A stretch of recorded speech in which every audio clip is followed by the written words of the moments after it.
Dieu, dans sa grâce infinie, nous fait entrer en jouissance de notre héritage en Christ.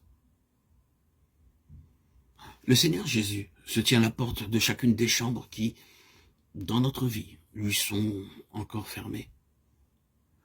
C'est du dedans que la porte doit être ouverte. Voici, je me tiens à la porte et je frappe. Si quelqu'un entend ma voix et ouvre la porte, j'entrerai chez lui. Je souperai avec lui et lui avec moi. Apocalypse 3:20. Il se tient à la porte et il frappe. Si quelqu'un entend ma voix, l'avez-vous entendu? Et ouvre la porte.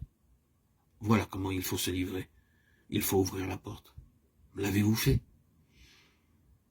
Indiquons clairement ce que cela signifie. Céder à Christ est un acte précis. Ce n'est pas un désir souvent répété qui n'aboutit à rien, mais un acte décisif de la volonté. Notre désir se transforme en décision et la décision en action. Vous devez dire à cette minute précise, je me donne à Christ sans réserve. Céder à Christ est un acte volontaire. Il se tient à la porte, mais il ne force pas la serrure. Il attend que vous ouvriez. C'est par amour qu'il veut entrer chez vous.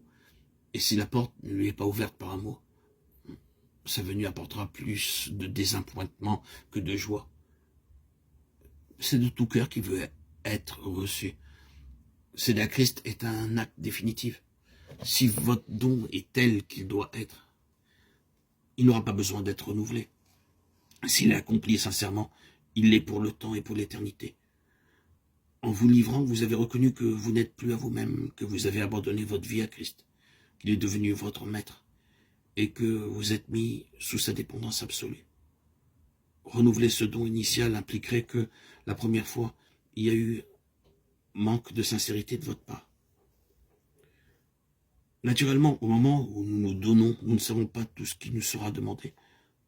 Nous ne comprenons pas la puissance terrible du moi que lorsque nous commençons à vivre entièrement pour Dieu. Que devons-nous faire lorsque le Saint-Esprit nous parle? Devons-nous livrer de nouveau notre vie tout entière? Non, nous l'avons fait une fois pour toutes. Nous dirons seulement, Seigneur, ceci est une partie du tout que je t'avais donné. Je ne m'étais pas aperçu jusqu'à aujourd'hui que je ne te l'avais pas encore livré. Mon moi était encore là, triomphant. Je le fais maintenant, je te donne ma vie. Ainsi, l'acte initial de soumission devient une attitude continue.